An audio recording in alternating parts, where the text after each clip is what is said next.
Good day, everyone. I am Franz Oliver Emma Unahan from Bachelor of Science in Criminology, a third year student. In this video, I will be discussing the object or real evidence.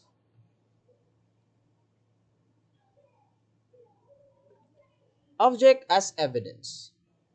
Object as evidence are those addressed to the senses of the court. When an object is relevant to the fact in issue, it may be exhibited to examined or viewed by the court. The definition covers any materials that may be seen, heard, smell, felt, or touched. They are sensual evidence and are grouped into three. First one is those exhibited to the court or observed by it during the trial. For example, the weapon used, the article recovered or seized as object of an defense, the wound or scars in the body in physical injury cases.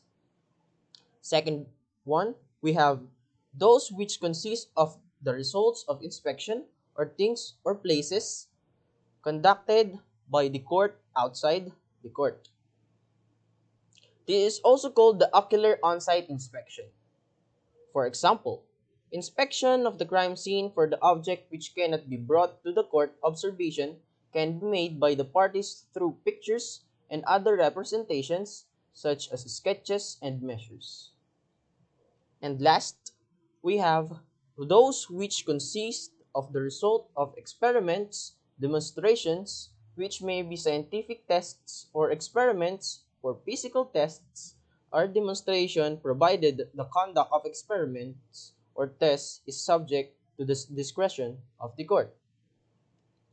Now, let's move on to the limitation regarding the admission of the object as evidence.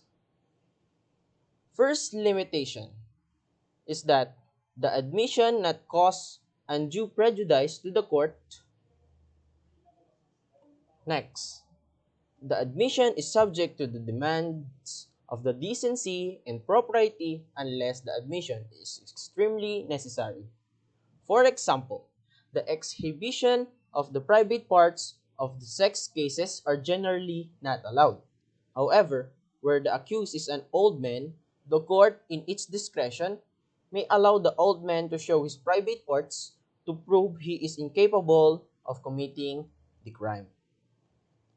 Next limitation is the exclusion of the object which are offensive to the man's sensibilities or repulsive objects. For example, waste matters such as human stools are not allowed to be presented to the court. Next limitation is the procurement, presentation of inspection must not cause inconvenience or unnecessary expresses out of the proportion of the evidentiary value of the object evidence. The fifth limitation is the admission of the object's evidence must not violate the right against self-incrimination. Next, the sixth and last limitation. In cases of ocular inspection, the condition of the things or place must not have been altered or changed. There must be prior notice of date, time, and place given to the parties because of the inspection is still part of the trial.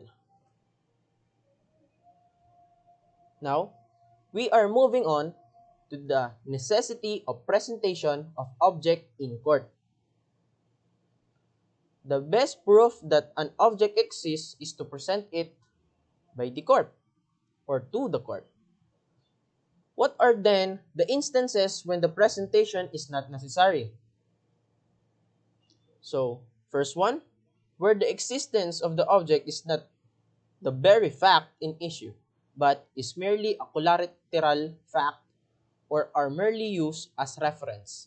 For example, when a witness testifies that the accused was drinking a bottle of gin when he threatened to shoot the witness, it is not necessary to produce the bottle of gin. Next one, where the article has not been recovered or is outside of the jurisdiction of the court or of the court. For example, stolen articles which are now sold elsewhere when can document considered as object evidence rather than documentary evidences. So, when the use of document to prove the existence of the contract or the document used as object evidence. While if you are it to prove the price or the content of the contract, it is documentary evidence. So that's all. I hope you learned something. Thank you for watching and thank you for listening.